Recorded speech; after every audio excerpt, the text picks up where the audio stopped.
Good afternoon बच्चों। कैसे हो बच्चों?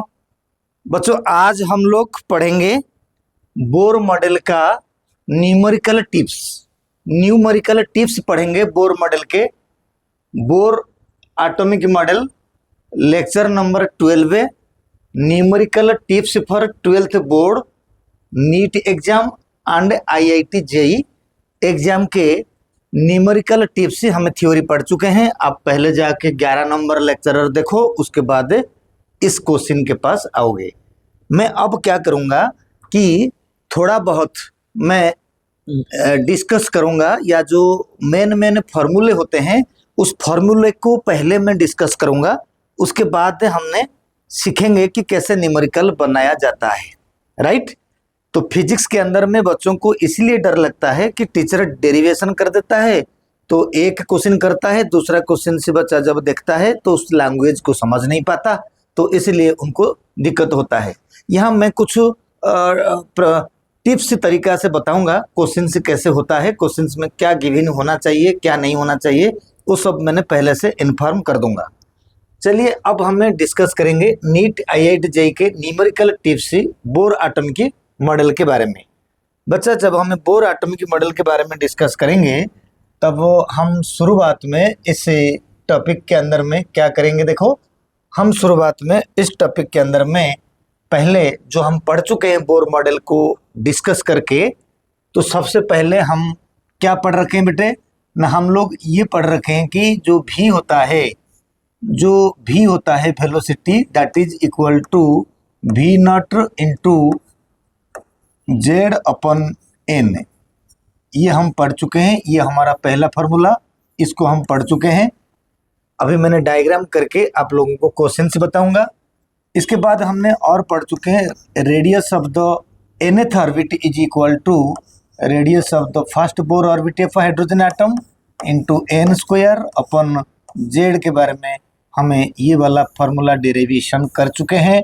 अब हमें 3 नंबर फार्मूले के अंदर में ये क्या कर चुके हैं ना, जो एनर्जी होता है, energy E n equal to -2.18 into 10⁻18 into Z square upon n square करके ये फार्मूला हम पढ़ चुके हैं। बच्चा कभी बुरा मत मानो, क्योंकि इस फार्मूले केमिस्ट्री के लिए अप्लाई होता है। जब केमिस्ट्री के लिए मैंने 11th के लिए पढ़ाऊंगा तब वो बात इसके ऊपर क्वेश्चन होंगे, लेकिन अब हमने फिजिक्स के टॉपिक पढ़ा रहे हैं, तो कभी फिजिक्स में इस फार्मूले में क्वेश्चन नहीं आता है, तो आता है यानी इसके जो आंसर है ना बेटे, ये होता है जूल पर एटम, मतलब एक एटम का एनर्जी जूल में होता है। तो एक एटम इतना जूल है, जूल को इलेक्ट्रॉन वोल्ट में कन्वर्ट कर सकते हो, क्योंकि 1 electron volt equal to 1.602 into 10⁻19 joule होता है। तो ये जो -19 जूल होता है, तो वहां से हमें कन्वर्ट कर सकते हैं, यही फार्मूला को कन्वर्ट कर सकते हैं, यानी this is equal to -13.6। Same तरीका से मैं इधर कहूँगा into Z square upon n square, बिल्कुल कहूँगा। लेकिन फिजिक्स में क्या होता है कि ज़्यादातर क्वेश्चन से हाइड्रोजन के ऊपर आता है, तो उसके वजह से जेड वैल्यू 1 हो जाता है। एंड जब जेड वैल्यू बेटा 1 आता है, तब ये वैल्यू आंसर क्या होता है ना, -13.6, ये फिक्स रह जाता है, जेड 1 हो जाता है, तो सिर्फ नीचे रहता है एन स्क्वायर। तो ये वाला फिजिक्स के लिए ज़्यादातर के लिए यूज होता है, लेकिन जेड रखना अच्छी बात है, हम बाकी एलिमेंट के लिए भी यूज कर पाएंगे, क्योंकि आपको पता है कि जो बोर मॉडल होता है वो 4 एलिमेंट के लिए सेटिस्फाइड है, hydrogen and hydrogen like ions, बोले तो helium plus, lithium 2+ and beryllium 3+, इन चारों के लिए बोर मॉडल के एप्लीकेबल होता है। तो जब ये चारों के लिए बोर मॉडल के एप्लीकेबल होता है बेटा, तो मैंने अभी इसके अंदर में जो मैंने एक पेज में रखने की कोशिश करता हूँ कि ये जो नाम क्या आ गया बेटा, इसमें इसके अंदर में वेलोसिटी आया, रेडियस आया, एनर्जी आया, इस तरीक़ा से और भी एनर्जी होते हैं, मैं लिखना नहीं चाहूँगा एनर्जी का यूनिट। अब इसके लिए मैं थोड़ा यूनिट लिखना चाहता हूँ, ये यूनिट का नाम होता है इलेक्ट्रॉन वोल्ट पर एटम। इलेक्ट्रॉन वोल्ट पर एटम, ये बहुत जरूरी है, ये फिजिक्स में अप्लाई किया जाता है, अभी हम करेंगे। अब हमें यही बात को जब थोड़ा सा हमें क्या करेंगे, इसको यही रखेंगे छोटा करके, तो मैं अभी कहूँगा कि और भी क्या क्या फार्मूला यूजेस होता है उसको थोड़ा हमें यहाँ पर चेक करेंगे, जरूरी है। क्या क्या चेक करेंगे ना, मैंने यही फार्मूला में लिखता हूँ दूसरे इंक में, क्या नाम उनका, एफ है बेटा। एफ होता है frequency of revolution. Frequency of revolution का मतलब क्या होता है ना, इलेक्ट्रॉन, पहले मैं लिख देता हूँ, एफ होता है frequency of revolution. Frequency of revolution, frequency of revolution मतलब क्या होता है, यानी एक साइकिल में कितने बार रेवोल्यूशन होता है, फ्रीक्वेंसी। मतलब ये अगर हमें यहाँ पर मैं अगर बना दूंगा, ये ऑर्बिट है, ये आपका न्यूक्लियस है, तो एक सेकंड के अंदर में इलेक्ट्रॉन कितने बार रेवॉल्व करता है ऑर्बिट के अंदर में, वही बात हो रही है, फ्रीक्वेंसी ऑफ रेवोल्यूशन एफ है। आप लोगों को पता जरूर होगा, frequency of revolution is inversely proportional to the time period. Inversely proportional to the time period, आपको टाइम पीरियड भी दे दिया गया है, तो टाइम पीरियड। फिर हमको ये जरूर पता होता है, ये जो टाइम पीरियड होता है ये directly proportional to cube root of principal quantum number. आप इसको पता नहीं करने से आपको फिजिक्स क्वेश्चन नहीं आएगा। Time period is directly proportional to cube root of, cube root यानी क्यूब रूट ऑफ, रूट तो नहीं है यानी square and cube, not root, cube of principal quantum number. And अगर हम इन दोनों के रिलेशन को देखेंगे, इट इज इम्प्लाई दैट करके क्या लिखेंगे ना, एफ है फ्रीक्वेंसी जी inversely proportional to n cube. याद रखना ये कहानी बहुत जरूरी होता है, ये एन क्यूब। हम इसको भी एक इक्वेशन बना देते हैं, ये भी सब इक्वेशन था। अगर मैंने इन सबको इक्वेशन के लिए नंबर 1 मानूं, इसका नंबर 2 मान दूं, तो ये वाला को इन इक्वेशन एनर्जी वाला इक्वेशन को मैंने नंबर 3 मान लूं, तो ये फाइनली नंबर 4। अब इसको मैं नंबर 5 एंड इसको मैं नंबर 6 मान लेता हूं, कोई बात नहीं, ये नंबर 7। तो आपका frequency is inversely proportional to the cube of the principal quantum number. बेटा प्रिंसिपल क्वांटम नंबर बहुत जरूरी होगा, क्वेश्चन से आएगा इस तरीका से। अब यहाँ से थोड़ा बहुत तो आगे लेके हमें क्या करेंगे, यहाँ से देखो, यहाँ से जब जाएंगे फ्रीक्वेंसी 1/क्यू होता है। फिर हमको और एक बात पता होता है कि जो W नहीं है, ये एक्चुअली इसको बोलते हैं ओमेगा। क्या बोलते हैं, ओमेगा बोलते हैं, ओमेगा।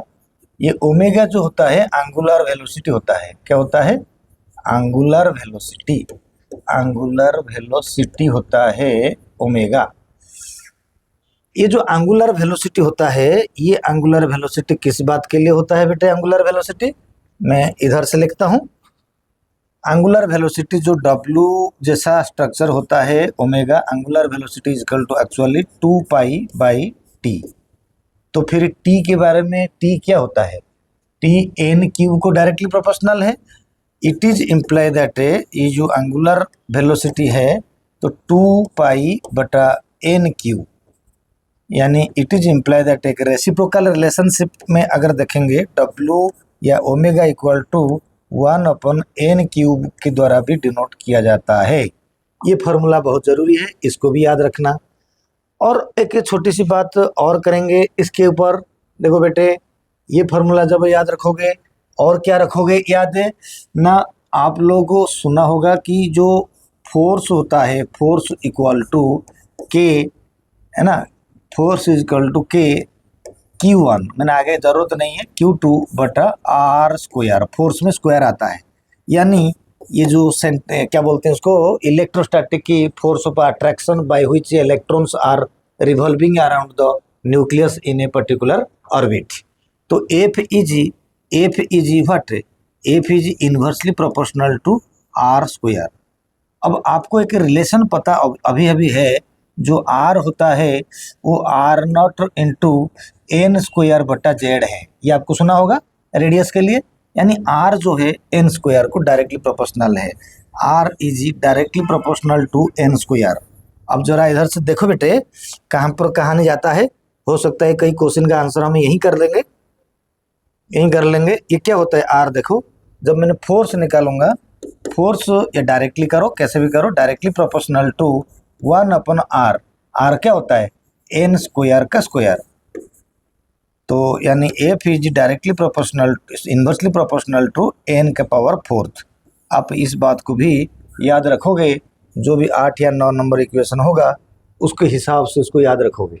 जैसे भी हम ये बात करा था, साथ था, ओमेगा वाला पार्ट को भी याद रखोगे।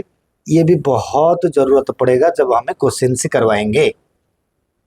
अब हमें क्वेश्चन से मैं अपने आप को डायग्राम बना के क्वेश्चन सेट कर दूंगा। अगर वो आ गया तुम लोगों को तो आगे बहुत सारे क्वेश्चंस तुमने जल्दी कर पाओगे। तो अब हमें जब यही बात को डायग्राम बना के कर लिया है क्वेश्चन के अंदर में, एक और टॉपिक अभी हमें करेंगे, ठीक है ना। अगर देखना चाहोगे जो मैंने पढ़ाया, देखो क्या करा मैंने बेटे। अगर हमें छोटा कर देंगे तो सिर्फ इतना ही बताया, ठीक है। अब बड़ा तो करना ही है, हाँ कम से कम इतना बड़ा रहेगा। तो फिर ये जो हमें इस बात को देखेंगे, आगे बोलेंगे एंगुलर मोमेंटम। बेटे ये जो एंगुलर मोमेंटम के बारे में थोड़ा बताऊंगा ना। एंगुलर मोमेंटम जो है, ये जो एंगुलर मोमेंटम होता है, ये एंगुलर मोमेंटम को हमें एल कहते हैं। एल इजकल टू एम भी आर भी कहते हैं। कभी कभी यही जो एल होता है, this is equal to L into L plus 1 into H अपन 2 पाई भी करते हैं। This is equal to L into L plus 1 H का बार करके देते हैं। एच बार का मतलब होता है एच अपन 2 पाई को रिप्रेजेंट करता है। तो ये एंगुलर मोमेंटम तो ठीक है। और सबसे बड़ी बात एक मैं अभी करने वाला हूँ कि जो एंगुलर मोमेंटम होता है बच्चा, एंगुलर मोमेंटम मान लीजिए ये होता है ऑर्बिट, ठीक है। ये एक न्यूक्लियस है, ये एक पहला ऑर्बिट, ये दूसरा ऑर्बिट, मान लो ये हाइड्रोजन। ये होता है आपका पहला ऑर्बिट, ये होता है दूसरा ऑर्बिट। ये सपोज है हीलियम प्लस। इलेक्ट्रॉन इसमें है 2 नंबर ऑर्बिट में, यानी n इजकल टू 2। इलेक्ट्रॉन इसमें भी 2 नंबर ऑर्बिट में है, इसमें भी n इजकल टू 2। बेटा अगर ऑर्बिट सेम है तो एंगुलर मोमेंटम कोई भी एटम हो सेम रहेगा। यानी angular momentum do not depend upon the atomic number, Z के ऊपर डिपेंड करता नहीं है। यानी इसकी एंगुलर मोमेंटम क्या हो जाएगा ना, इसकी एंगुलर मोमेंटम हो जाएगा, इनकी angular momentum equal to L equal to क्या हो जाएगा 2h अपन 2 पाई, यही हो जाएगा 2h अपन 2 पाई। इसकी एंगुलर मोमेंटम एल क्या हो जाएगा, एल इक्वल टू हो जाएगा सेम 2h अपन 2 पाई, यानी 2 कट जाएगा, बात की बात है h अपन पाई रहेगा। मेरा मतलब है कि अगर ऑर्बिट सेम है, मान लीजिए बेरिलियम 3+ का 3 नंबर ऑर्बिट, हाइड्रोजन का 3 नंबर ऑर्बिट, दोनों के एंगुलर मोमेंटम सेम होगा। It is only depend upon the principal quantum number into h upon 2 pi. तो ये कहानी को थोड़ा सही से पकड़ोगे एंड उसके बाद हमने क्या करेंगे, आराम से करके हमें हमारा क्वेश्चन को तय करेंगे, ठीक है। अब हमें जब क्वेश्चन से करेंगे एंगुलर मोमेंटम ये आया तो क्वेश्चन करेंगे, तो किस तरीका से क्वेश्चन करेंगे, एक आधे क्वेश्चन से पहले मैं बनाता हूं, ध्यान दे के देखा करो बेटा। क्वेश्चन से बनाने जा रहा हूं, ध्यान दे के देखा करो। जितने फॉर्मूले हमने करा उस फॉर्मूले को हमने अप्लाई करेंगे। मैंने एक डायग्राम बनाता हूं, देखो this is called nucleus and this is the first orbit, this is second orbit, this is third orbit and this is fourth orbit also मैंने लिख दिया।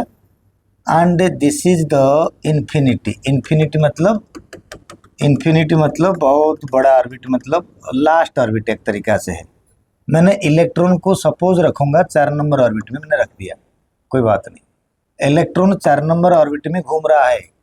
आटम कोई सा भी हो, मैं अभी कोई सा भी आटम रख दूंगा। अगर मैं कहूँगा कि आटम, कोई एक आटम रखना चाहूँगा मैं, जरूर इसके अंदर में एक आटम रखना चाहूँगा बेटा, तो कौन सा आटम नाम दूँ बोलो। इन चारों में से कोई एक लूँगा, hydrogen, helium plus, lithium 2 plus, beryllium 3 plus. इनमें से सपोज मैं लास्ट वाला ले लेता हूँ, बेरिलियम के 3 प्लस, जिसमें एक ही इलेक्ट्रॉन हो।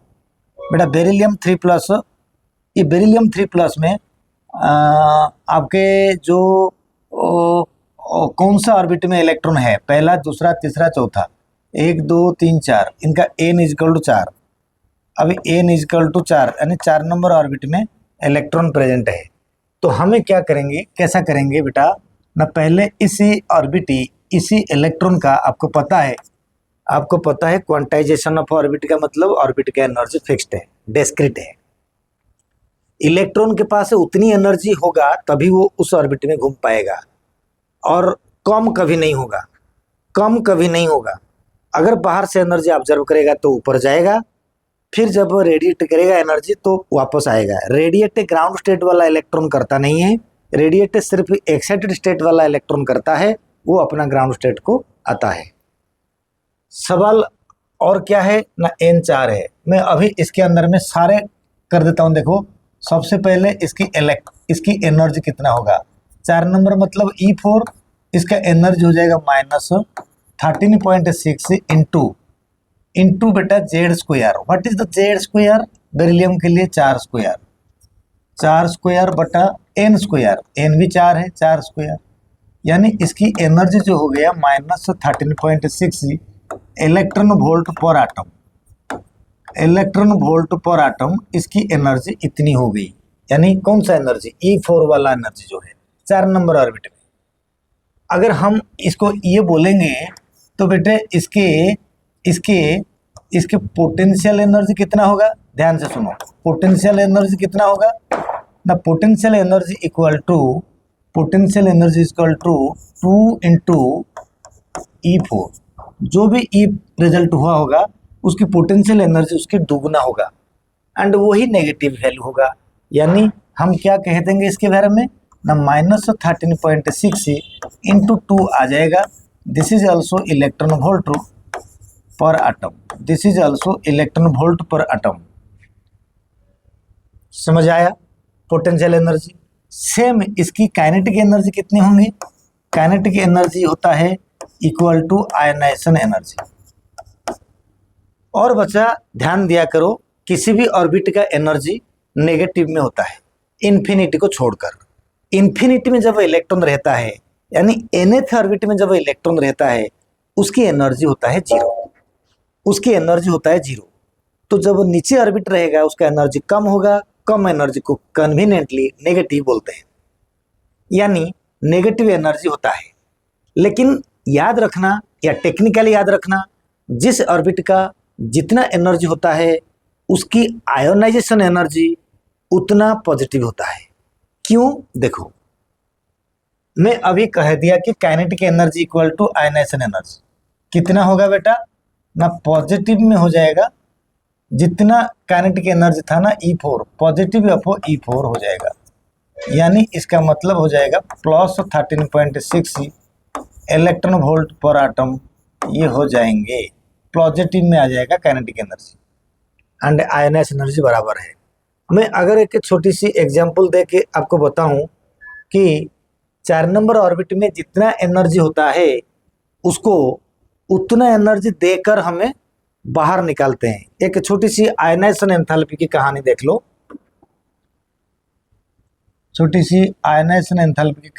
लो, कैसे होता है। मान लीजिए यही ऑर्बिट है, तो आयनाइजेशन एंथैल्पी क्या होता है बेटे ना, एनर्जी अपो इन्फिनिटी माइनस एनर्जी अपो फोर्थ ऑर्बिट। यू अंडरस्टैंड, यही है आयनाइजेशन का formula. This is equal to infinity का एनर्जी 0 होता है, -13.6 इलेक्ट्रॉन वोल्ट रहेगा पर आटम के अंदर में। This is equal to positive 13.6 आ जाएगा इलेक्ट्रॉन वोल्ट पर आटम। इसके लिए कोई दिक्कत नहीं होगा आपको। आयनाइजेशन एनर्जी इस फॉर्मूला में निकलता है इन्फिनिटी का एनर्जी जीरो होता है, that's it. This is the kinetic energy concept बता दिया। क्योंकि अगर जब तुमने टोटल एनर्जी निकालोगे E4 तो काइनेटिक की प्लस पोटेंशियल तो वैल्यू वही आ जाएगा। दोनों को मिलाने से भी आप क्रॉस चेकिंग कर सकते हो।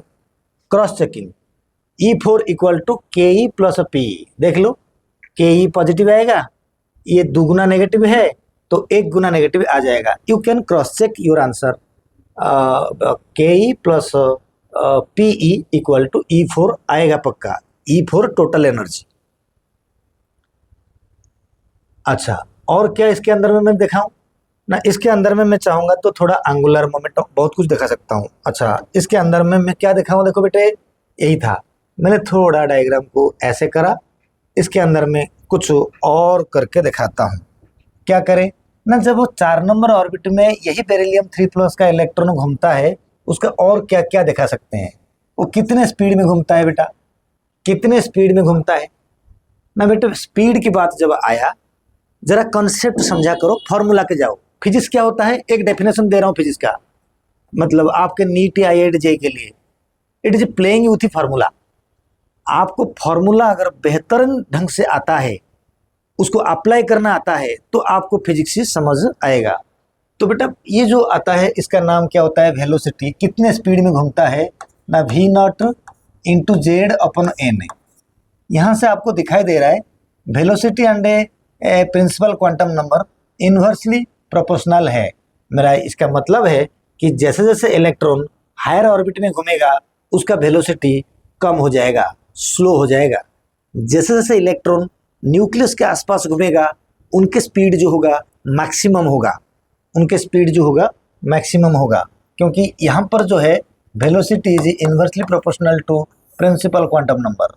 अगर मैं यही वेलोसिटी निकालना चाहूँ तो V0 को V0 रखूँगा, जेड होता है इसमें 4, एन होता है इसका 4, गलती से V0 इक्वल टू V हो जाएगा। This is equal to 2.18 into 10⁻+6 metre per second हो जाएगा। और बड़ी बात तो मैंने यहाँ पर कहना चाहता हूँ, this value is the C/137 होगा।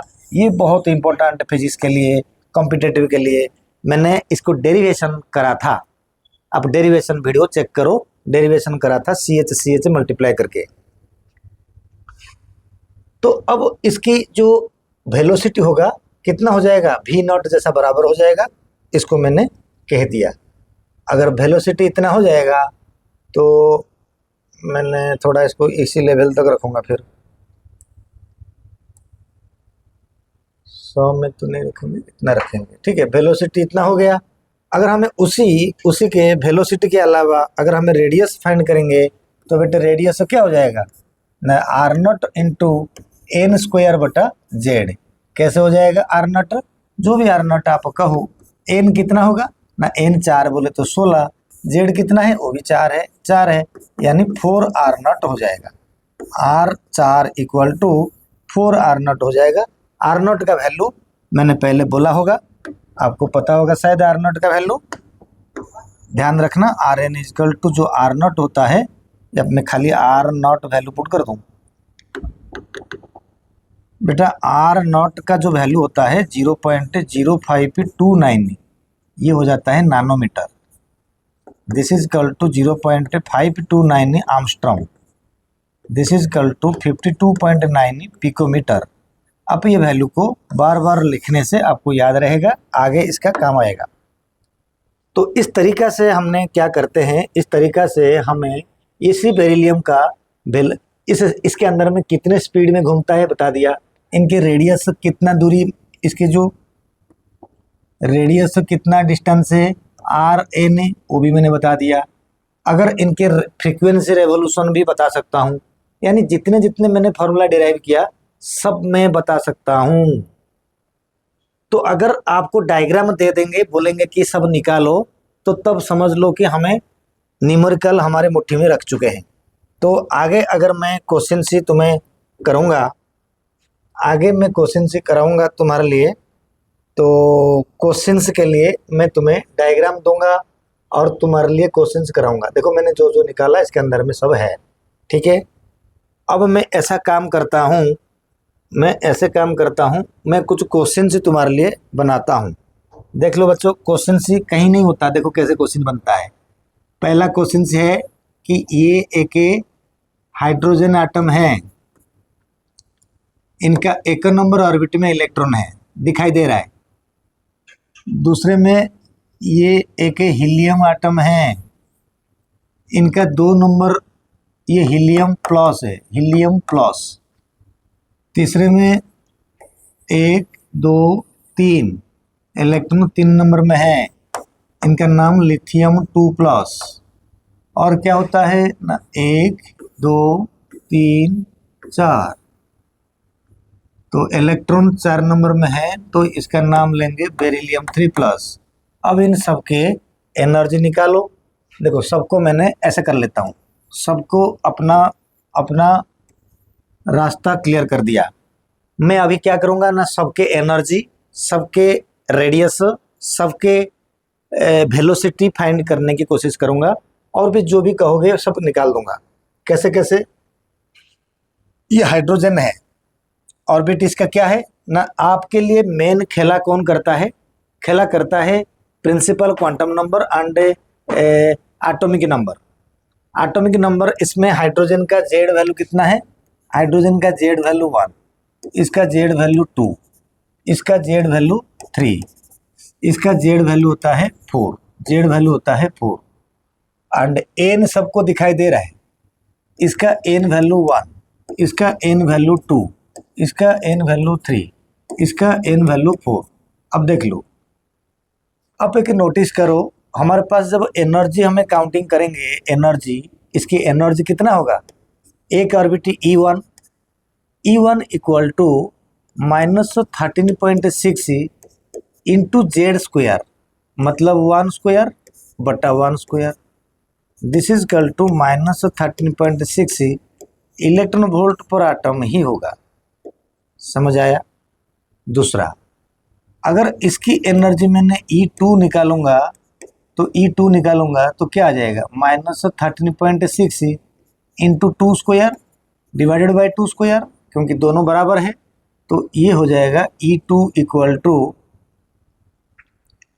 -13.6 इलेक्ट्रॉन वोल्ट पर आटम।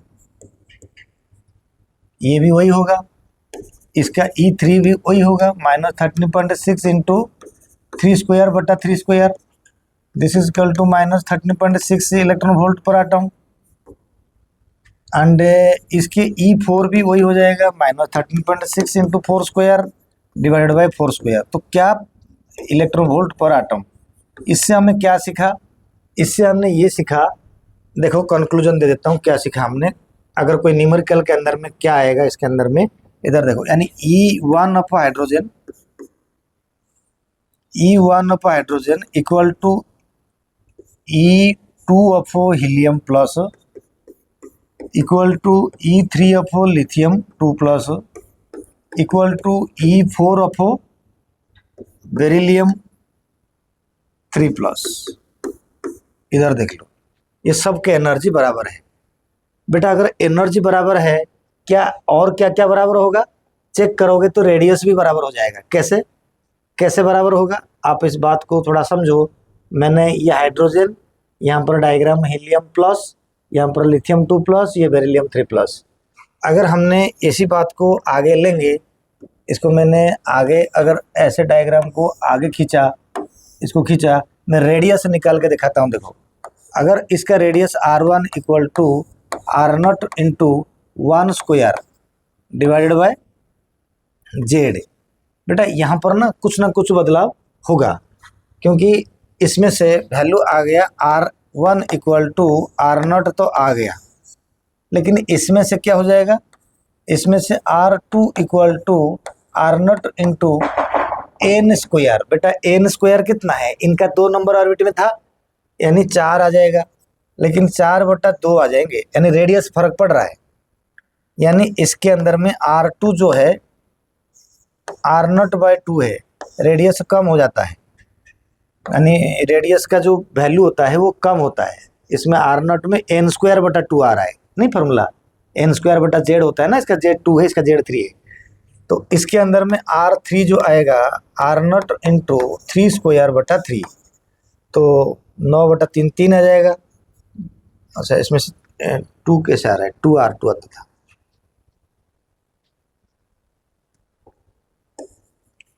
इसके अंदर में बेटा क्या होता है, इधर देखो,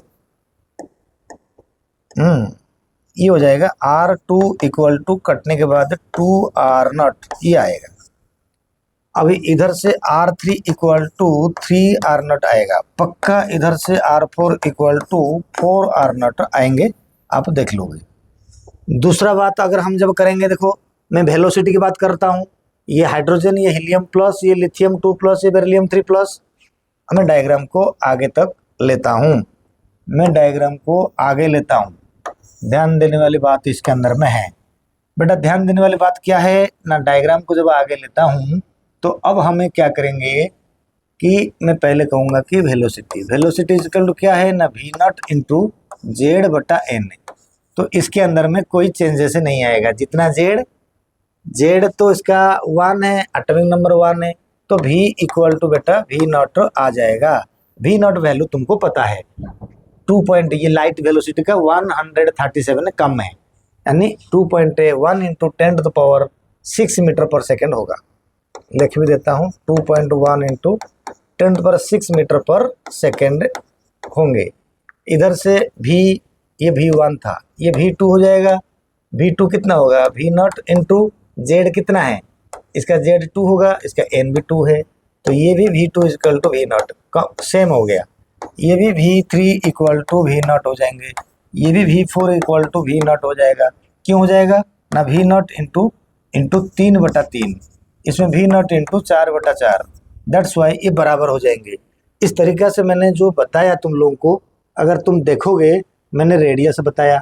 मैं अभी चाहूँ तो सबके एंगुलर मोमेंटम सेम में नहीं होगा बेटे, क्योंकि सबका ऑर्बिट अलग अलग है। सबके एंगुलर मोमेंटम निकाल दूंगा, सबके एंगुलर वेलोसिटी निकाल दूंगा।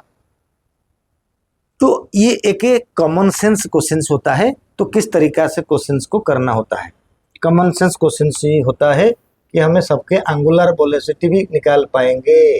देखो मैंने सबसे पहले हाइड्रोजन रखा 1 number, helium plus 2 number, lithium 2+ 3 number, beryllium 3+ 4 number में रखा ऑर्बिट में। उसके रेस्पेक्ट में एनर्जी, वेलोसिटी एंड रेडियस तीनों निकाला। लेकिन और भी निकल सकता है, फ्रीक्वेंसी निकल सकता है। अगर मैं फ्रीक्वेंसी निकालने के लिए दूसरा ये बड़ा हो गया क्वेश्चन से, एक दूसरा क्वेश्चन लेके फ्रीक्वेंसी को मैं चेक करवाता हूँ। लेकिन एक क्वेश्चन और बच गया इसका कॉन्सेप्ट के हिसाब से, मैंने दूसरा पेज लेके इस क्वेश्चन को करना चाहूँगा।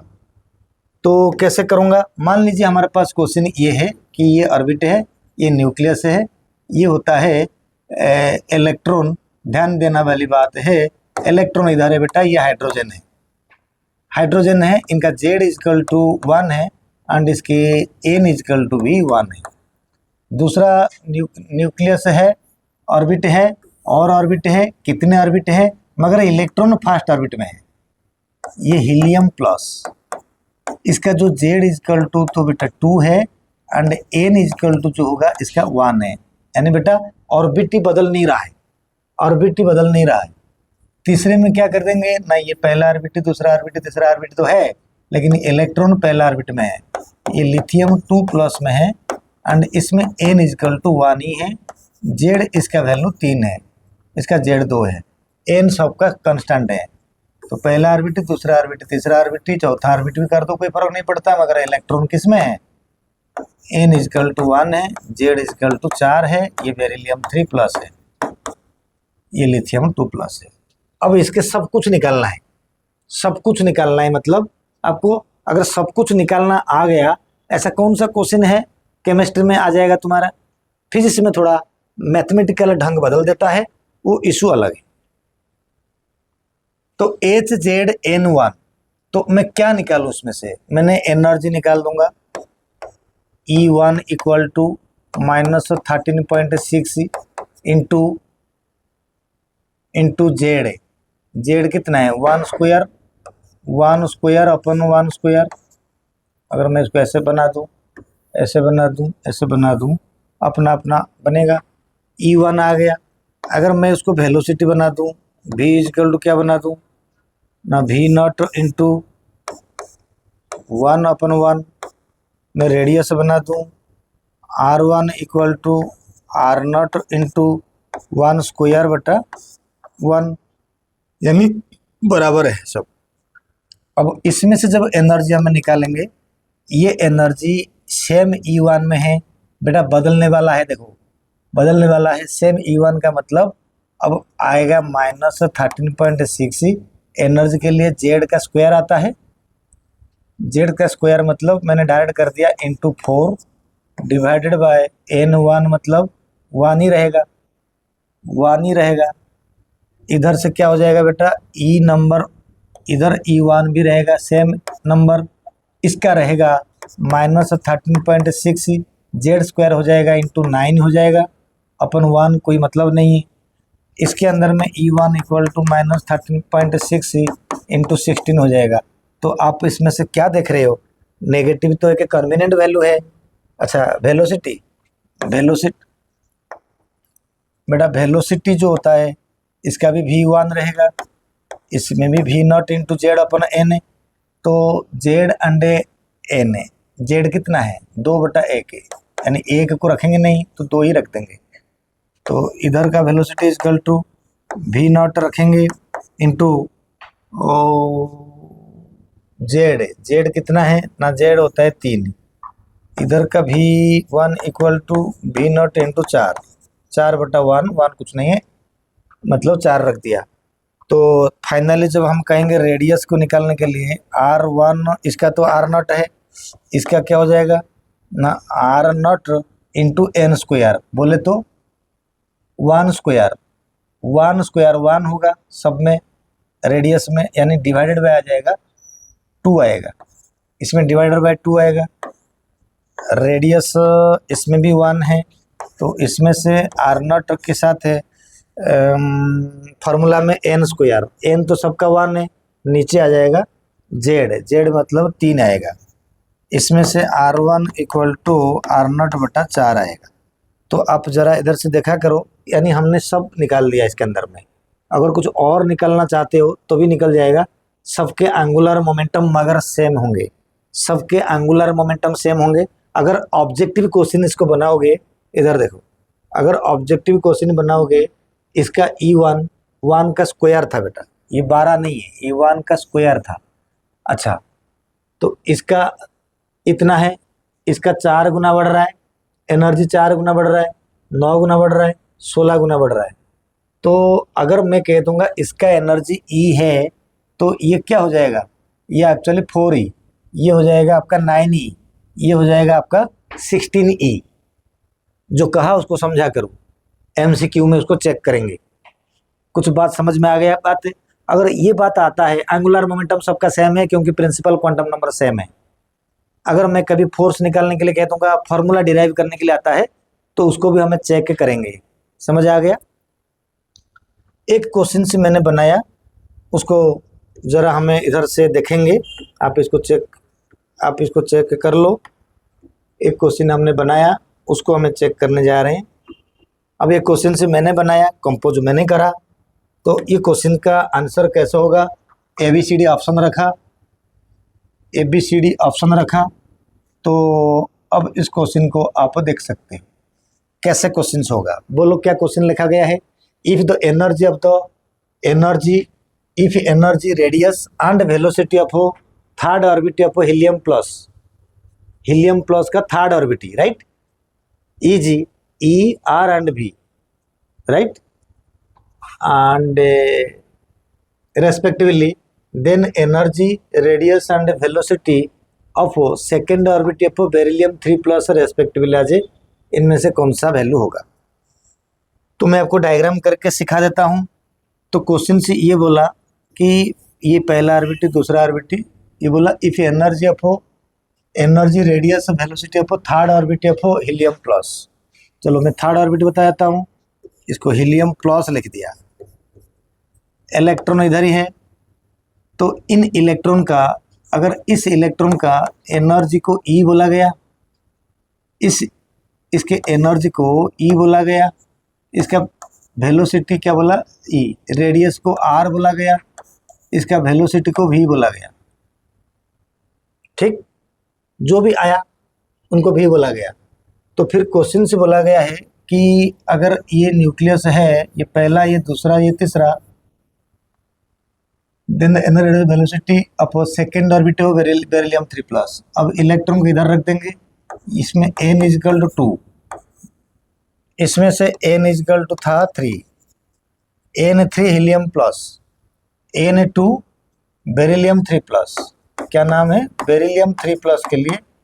तो इनका जो एनर्जी होगा, यानी इनका एनर्जी कितना होगा, इनका रेडियस कितना होगा, इनका वेलोसिटी कितना होगा with respect to helium plus के जैसा। मैं मतलब हीलियम प्लस के एनर्जी के साथ कंपैरिजन में इनका एनर्जी कितना होगा। मेरा मतलब है क्वेश्चन बोला कि हीलियम प्लस के थर्ड ऑर्बिट में अगर इलेक्ट्रॉन है तो उसका एनर्जी को ई माना जाए, उसका रेडियस को आर माना जाए, उसकी वेलोसिटी को भी माना जाए।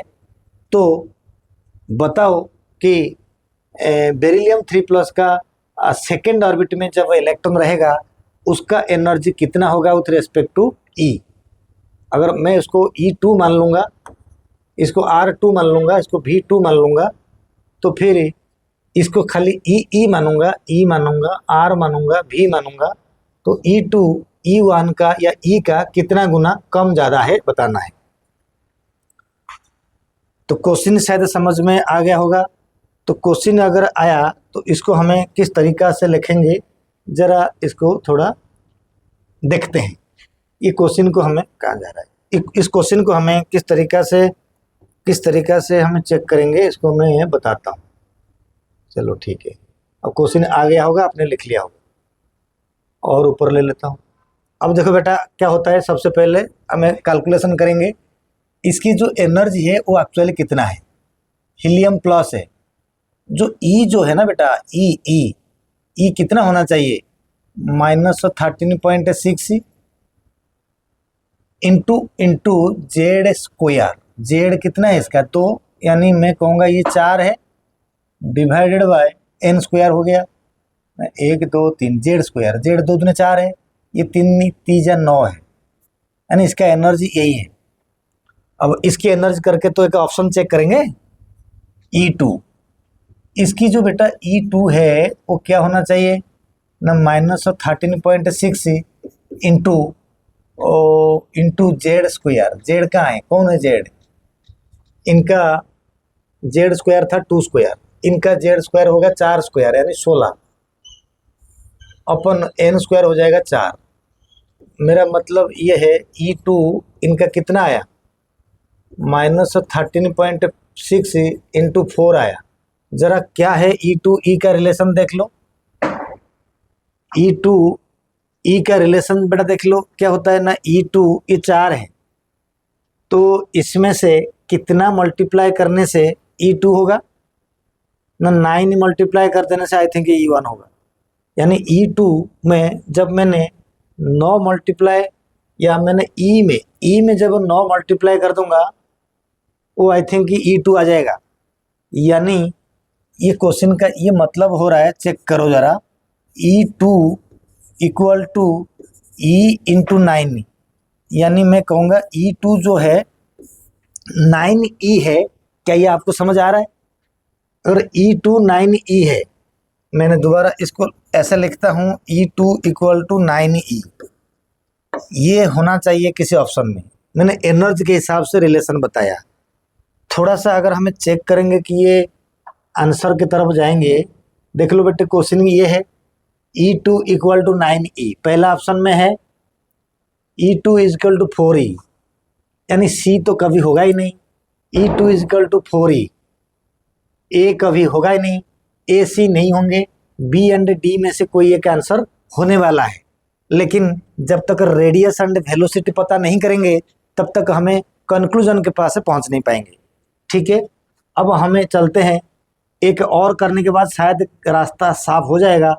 हमें इन दोनों के पहले वेलोसिटी या रेडियस में से कोई एक निकालना चाहूँगा। चलिए बेटा, अगर मैं इनके रेडियस निकालता हूँ पहले, चलिए इनका रेडियस को मैंने कहीं कोने में निकालना चाहूँगा, तो मैंने व्हाइट में लेता हूँ रेडियस।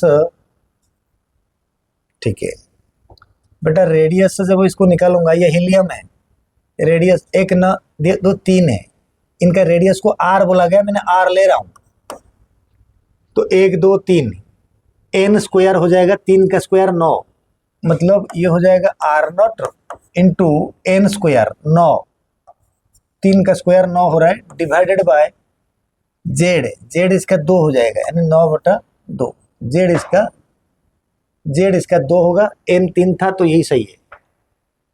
तो जरा इधर वाला का मैं व्हाइट में बनाता हूँ, रेडियस को कहाँ बनाऊँ, वेलोसिटी इधर नीचे बनाऊंगा, मैं रेडियस यहीं कहीं बना देता हूँ, या यहीं पर रेडियस बनाता हूँ। इनका radius R2 equal to r naught, तो पहले रखूंगा मैं r naught into n square, 2 square यानी 4, अपन क्या है बेटे, अपन ये कौन है, बेरिलियम का एटॉमिक नंबर भी 4 है, तो वो 4 है, एन स्क्वायर बटा जेड होता है, तो कट गया, तो R2 कितना हो गया बेटा, R2 सिर्फ आर नॉट हो गया, देख लो, जब R2 आर नॉट हो गया तो R2 को हमें आर नॉट, ये आर में कैसे रिप्रेजेंट करेंगे, मैं कितना मल्टीप्लाई कर दूंगा आर नॉट आर में, ताकि R2 बन जाएगा, तो R2 equal to r into I think 2/9, शायद इन दोनों रिश्ता ऐसे होगा, R2 equal to r naught into, sorry क्या हो जाएगा बेटा, देखो R2 इक्वल टू आर, ये R का वैल्यू इतना है, इसमें हमें 2/9 कर देंगे, यानी 2/9 कर दूंगा, तो ये बराबर हो जाएगा। तो आप देखो फिजिक्स से पढ़ते हो, R2 इक्वल टू 2R/9, तो हमें ये देखेंगे ये रिलेशन किस में है, चेक करेंगे, तो दूसरा अगर नहीं भी करेंगे तभी भी हो जाएगा। R2 इक्वल टू, बेटा देख लो, R2 इक्वल टू 2R/9, तो कहाँ है R2 इक्वल टू, यानी B नहीं है, तो एक बच गया, और क्या, A नहीं था, C नहीं था, अब B नहीं हुआ, B में R2 equal to 3R, D में R2 equal to 2R/9, of course D answer correct होगा, बाकी को आपने खुद कर लेना, वो पक्का होगा।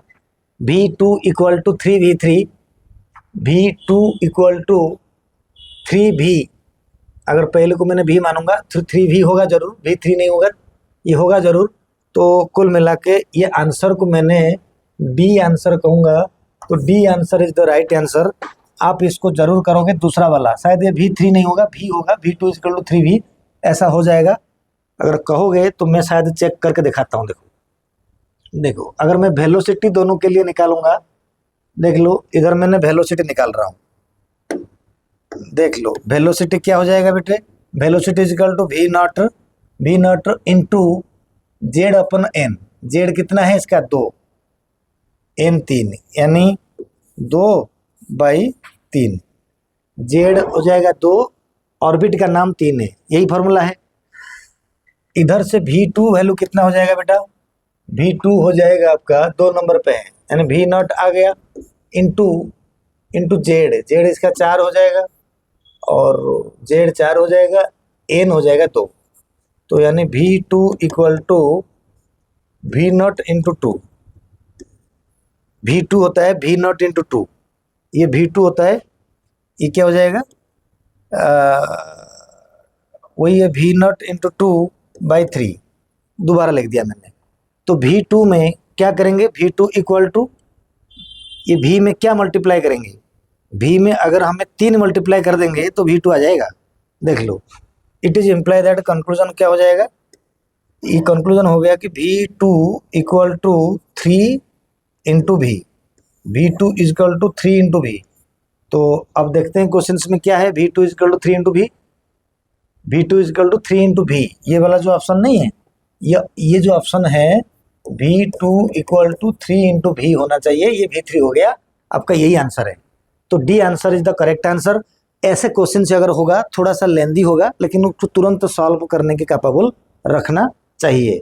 तो इस तरीका से बच्चा हमारे क्या खत्म हुआ, ना इस तरीक़ा से हमने ये ख़त्म कर दिया कि किस तरीक़ा से हम लोगों के क्वेश्चंस वगैरह पुट किया जाता है एंड क्वेश्चन कैसे होता है। और भी क्वेश्चंस बहुत सारे हैं, तो इसके और क्वेश्चन को मैं नेक्स्ट वीडियो में करूँगा, क्योंकि लेंदी हो जाएगा, बहुत ज़्यादा हो जाएगा तो फिर बोरिंग हो जाएगा। तो मैं अभी दूसरा क्वेश्चन से कहाँ से करूँगा, इधर देख लो। दूसरा क्वेश्चन से हमने यहाँ तक ख़त्म होने के बाद हमें नेक्स्ट पेज के अंदर से मेरे पास PDF है एंड ये IIT JEE and NEET level तक का क्वेश्चन है। इन सारे क्वेश्चन को मैं डिस्कस कर दूंगा एंड ये सब क्वेश्चन ही अगर एक क्वेश्चन कर लेता हूँ रैंडमली, एक बढ़िया क्वेश्चन, डिफिकल्ट क्वेश्चन उठाता हूँ। देखो इधर से कहीं इंपॉर्टेंट लिखा हुआ है, मैंने एक क्वेश्चन करता हूँ फिर बाद में दूसरा क्वेश्चन करूँगा। तो बच्चा देखो ये क्वेश्चन करेंगे। अगर मान लीजिए आप मेरे स्टूडेंट नहीं भी हो, आप जब असाइनमेंट मांगोगे यूट्यूब में मैसेज करके तभी भी मैं दे दूंगा एंड क्या बोलते हैं, बाकी मेरे स्टूडेंट को मैं व्हाट्सएप में शेयर कर दूंगा। अगर आपने ये वाला असाइनमेंट करते हो तो आप नीट के ऊपर हो, जेईई मेंस के तैयारी परफेक्ट है। देख लो बेटे, एक क्वेश्चन है, शायद फंडामेंटल मैंने पहले बोल दिया थ्योरी में। इन बोर मॉडल बड़ा करके दिखाऊं, देख लो बड़ा, अगर जितना आपको दिख पाएगा। और बड़ा कर लेता हूं, जितने और भी बड़ा हो जाता है, शायद इतना ही बड़ा होगा, 300%। In Bohr model of hydrogen atom the angular velocity omega of the electron depends upon the principal quantum number आज है। मैंने तो पहले बोल चुका हूँ बेटा, मैंने आपको पहले बोल चुका हूँ, लग रहा है कि angular velocity W is directly inversely proportional to principal quantum number के n क्यूब के साथ कर चुका हूँ मैं शायद। तो फिर ये तो ऑप्शन डायरेक्ट आ गया, बड़ा इंपॉर्टेंट कहाँ से आ गया फिर, यानी ये तो मैंने आज अभी जो थ्योरी शुरू में पढ़ाया उसमें कर चुका हूँ। कई क्वेश्चन होता है जो मैंने कंसेप्ट है। अच्छा देखो अभी बच्चा इधर देखो क्या होता है, एक अच्छा क्वेश्चन सी अगर हमें बोलेंगे, कौन सा अच्छा क्वेश्चन, सब छोटे मोटे क्वेश्चन है। वेलोसिटी, क्योंकि लाइट वेलोसिटी होता है c, तो फास्ट ऑर्बिट का वेलोसिटी कितना होगा, फास्ट ऑर्बिट का जो वेलोसिटी होगा v0 वो लाइट वेलोसिटी का 137 कम होगा। ये कुछ कहा, कहाँ गया ये, the velocity of electron fast bore orbit of helium plus, hydrogen का था ना, हीलियम प्लस के लिए वेलोसिटी के लिए z मल्टीप्लाई हो जाएगा 2 हो जाएगा, तो 2c/130। अगर देखो क्वेश्चन के अंदर में मैंने वेलोसिटी हाइड्रोजन एटम का, अगर ये हाइड्रोजन एटम है, ये न्यूक्लियस है, अगर इलेक्ट्रॉन इधर है तो उसका वेलोसिटी हो जाएगा v0, राइट। v0 कितना होता है, v0 होता है c/137। लेकिन अगर हीलियम की बात कर देंगे, हीलियम की बात कर देंगे तो हीलियम का z की, अगर इलेक्ट्रॉन फर्स्ट ऑर्बिट में है, सेकंड नहीं है, फास्ट में है, तो इसका जो हीलियम का v हो जाएगा v0 इंटू z अपन n तो 1 है, यानी 2v0 हो जाएगा। तो 2v0 का मतलब v0 होता है c/137, v0 होता है c/137।